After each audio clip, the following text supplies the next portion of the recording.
Have you ever watched someone say they are exhausted and then stay up 2 more hours doing absolutely nothing? No emergency, no deadline, nothing they are desperate to finish. They just sit there. Phone in one hand, thumb moving slowly, eyes half closed, tired, still awake. Maybe that person is you. Maybe that is you tonight. Everyone has a diagnosis ready. No discipline. Bad habits. Just put the phone down and go to bed. But this keeps happening to people who are responsible everywhere else in their lives. People who show up. People who never miss anything that matters to anyone but themselves. Here is what I have discovered. Staying up late gets filed under laziness. A small nightly failure of willpower you are supposed to fix with an alarm and a rule. I do not think that is what it is. For most people who do this, the night is not a failure. It is the only stretch of hours that still belongs to them. Today we are looking at the psychology of people who always stay up late, and why the problem was never your discipline. It is 11:40. You had a plan. You were going to be asleep by 11, and you meant it when you said it. Nothing dramatic happened. You did not get pulled into a crisis. You just kept not standing up. You reread a message you already read. You watched a video about a place you will never visit. You opened an app, closed it, and opened it again 9 seconds later.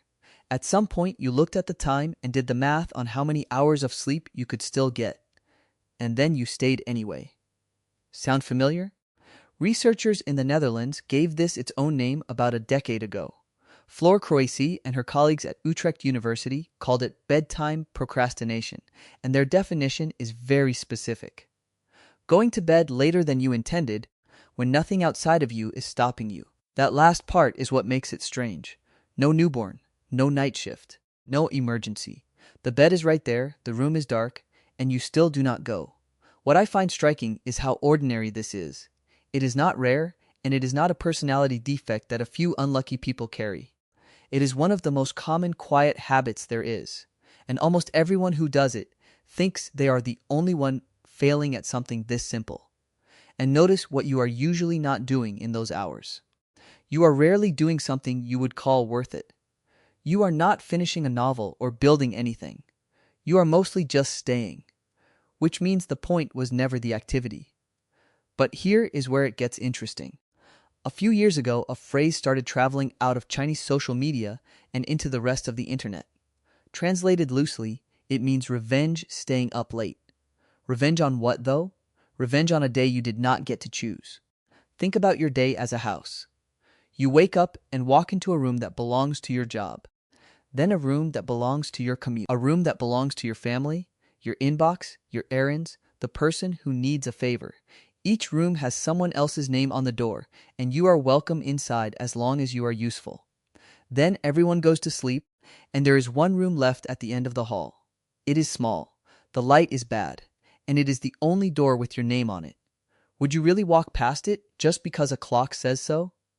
There is a well-known model in psychology, self-determination theory, developed by the researchers Edward Deckey and Richard Ryan. It says humans have 3 basic psychological needs, and one of them is autonomy. Not independence exactly, not being alone.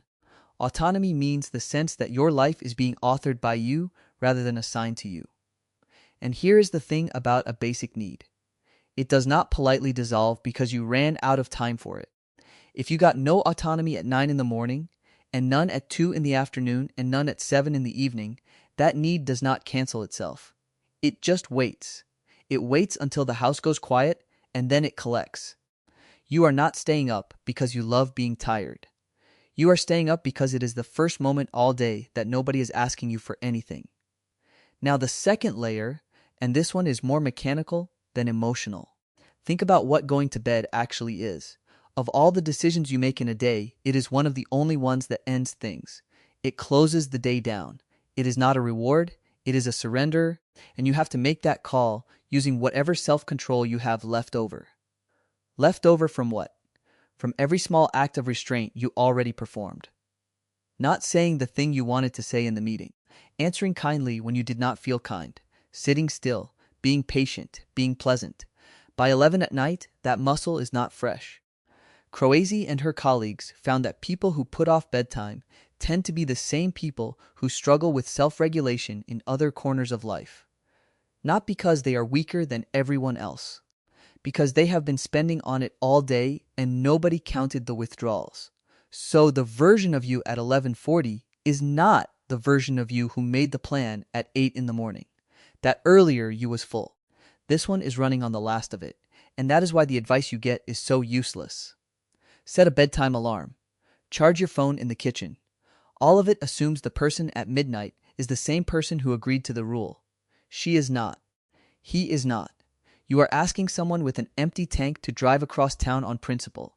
Ask yourself honestly, have you ever tried to willpower your way to sleep and had it work? But here is the part that explains even more.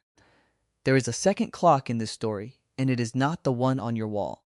The German chronobiologist Till Roenberg spent years studying chronotypes, which is the term for whether your body naturally runs early or late. He also coined a phrase for the gap that many people live inside: social jet lag, the distance between the schedule your biology wants and the schedule your life demands. For a real portion of the population, evening preference is not a habit picked up in college. It shows up in childhood, it runs in families, and research links it to genes involved in the body's internal timing. Your body starts producing its sleep signals later than the average person's. Your best hours arrive at 9 at night, and then you are handed a world built almost entirely by and for morning people. School at 8. Meetings at 9. Praise for people who rise early and quiet suspicion of people who do not. So every single day you fly across a time zone without leaving your city. You force yourself awake before your body has finished. You spend the morning half present. You finally come alive around the time everyone else is winding down, and then you get told you have bad habits. Then you wake up feeling like you failed at something.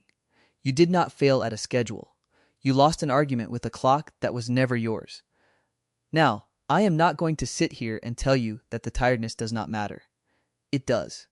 Sleep debt is not a mood, it is real, and it takes things from you.